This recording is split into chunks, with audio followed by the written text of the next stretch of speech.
Hi, everyone, and welcome to Signature West Podcast. I'm your host, Sam West from Palm Springs, California.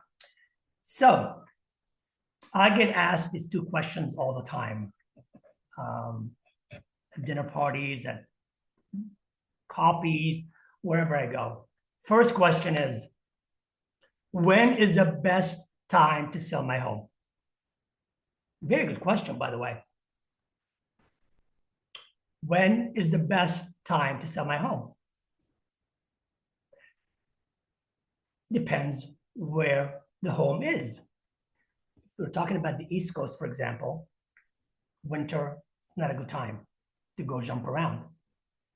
But let's stick with California because that's where I'm at, and parts of California, different markets in California. California, for the general part, decent weather year round. However, let's stick with Coachella Valley. That's where I'm based, Palm Springs and Palm Springs surroundings. A lot of people under the impression, especially consumers and sellers, that summer is not a good time. And that's just not necessarily true. Um, Summer is hot, but the market is different than, let's say, San Diego, LA, San Francisco. It's still a secondary market investments. So,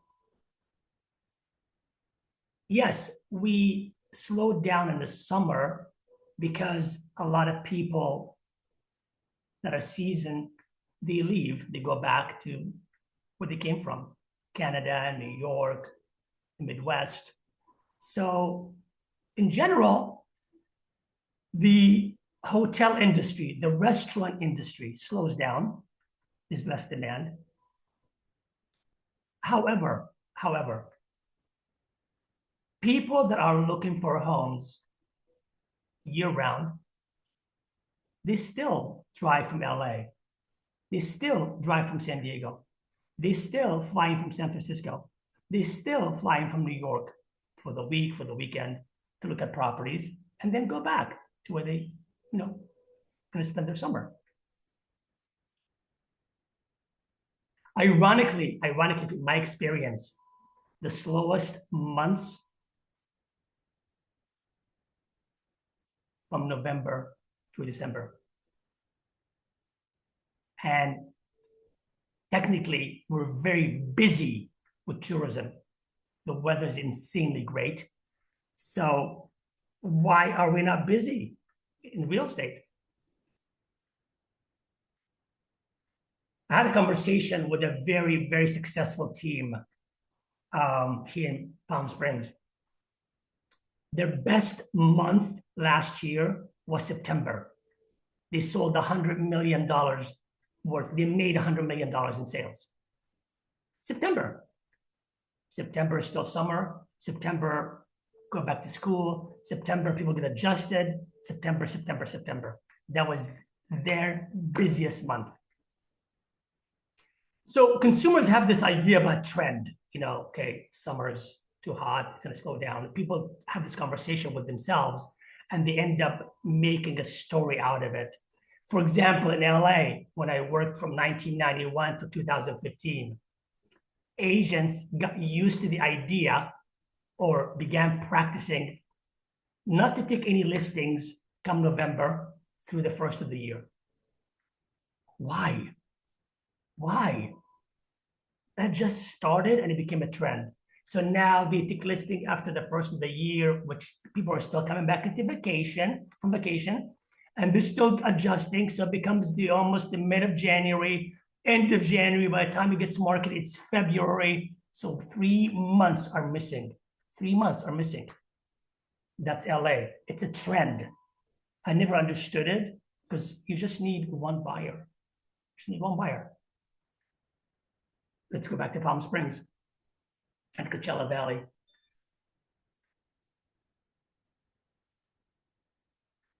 If you don't come on the market in the summer because you said it's too hot, and we slow November, December, you missed half the year. Half the year's gone. So that's not a good strategy.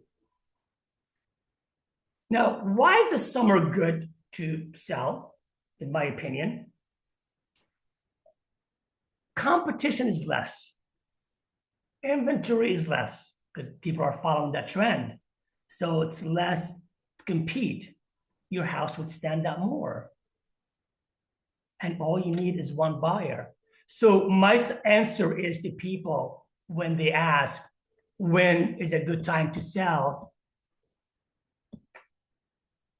I would say, where is the house located, number one? And number two, don't follow a trend. Don't follow a trend because summer's too hot or people are not here.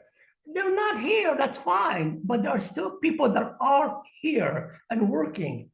Maybe August is a little slower than most because people are on vacation, they're away. But nonetheless, not every single person is away. And if you have less competition, you are better off. So don't follow a trend. Know your market share and what is happening in that market share. That's my answer. Okay. The next question is,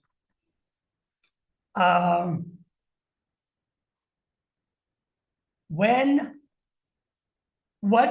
is my home worth? What's my home worth? That question comes all the time, comes up all the time. And I want to just say full disclosure, I am not a big fan of Zillow. Not a big fan of Zillow or any platform like Zillow that now everybody's worshiping and everybody on their phone with Zillow. Zillow said that, Zillow said that. Why I'm not a big fan of Zillow? I have nothing against the company. I don't, own anything in it. Zillow uses numbers. Zillow did not go through the house or the home and see the finishes, the view, the layout, the energy, the curb appeal, which all these things matter. So if you want to look at Zillow and say approximately, that's okay. But if you take Zillow as the only source and the best source and to go to source, that's not healthy. That's not healthy. I'll give you an example. I was showing a condo a few days ago, and it's a fixer.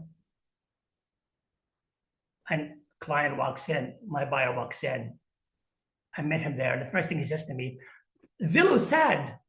I said, I'm sorry, did Zillow come here today? Did I miss Zillow? Was Zillow in here earlier? Did Zillow see what kind of fixer it is to give you this price value? It didn't. It didn't. But again, consumers loves to follow trends. And sometimes that is so disadvantage to the process.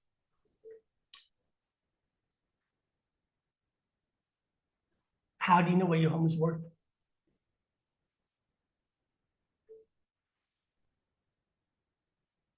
Consult with a local professional.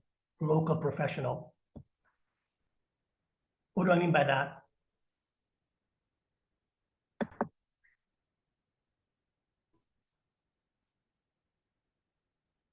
Anyone can list your home and tell you it's worth A, B, and C. If you're in the Coachella Valley, for example, that's where I'm at, Palm Springs area. Consult with someone local, someone that knows the inventory, someone that have seen the inventory, someone that most likely walked through the inventory. Do not get an opinion from San Diego or San Francisco or LA for that matter. You're not doing a service to yourself or to your home. Can they sell the home? Of course they can. They can put it in the computer. They can put a logbox on it, which I don't do and I will never do. But you can do that. You can answer the phone from wherever you're at. You can DocuSign electronically. But the most important thing is the pricing. I've seen it over and over and over again. And it's not that they're bad agents. I worked in LA from 1991 to 2015. Great. If somebody would ask me now to list a house in LA, I wouldn't know. I know the streets, but I haven't seen the inventory or walk through the homes since 2015. It changed. So I would probably consult somebody I know out there to work with me to help me do it or share it with that person. And the same thing would be here. So it is crucial when you want to know what your home is worth. And it costs nothing, by the way. It's not costing you anything. It's not like there's a fee for that to get a value from a professional, local professional to tell you what your home is worth. And in fact, you can get more than one opinion. But the fact that we are depending on platforms like Zillow or Realtor.com or Redfin is, in my opinion, is a disservice to the value of the home. And it 9 out of 10, or I would say almost 10 out of 10, it backfires. Because what happens is you're getting the wrong value, or 9 out of 10, the house is listed, that the agent tells you what the seller wants to hear. So the seller is happy, they got what the number they think it is, and then the home gets listed and it's stagnant 60 days, 90 days, 120 days on the market. Nobody wins. The seller didn't win, the listing agent did not win. It's not a happy ending, people. It's not a happy ending. So my answer to you is this: do not follow a trend, and don't depend on that trend as the answer. Really simple, very, very simple. Get a free local opinion, professional. And then you decide what you want to do. I hope you found this helpful. We're doing this series of questions, Q&A throughout the month. And if you like what you heard and find it useful, please subscribe. It helps me do this for you every 2 weeks or every week sometimes. And have yourself a great afternoon. Take care, everybody. See you soon. Bye-bye.